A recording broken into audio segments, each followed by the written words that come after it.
استادیوم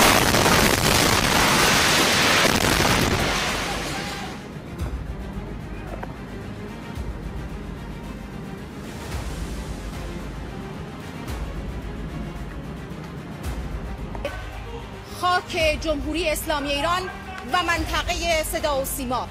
آنچه که ملاحظه کردی، صدایی که شنیدی، فضای غبارآلوده استادیوم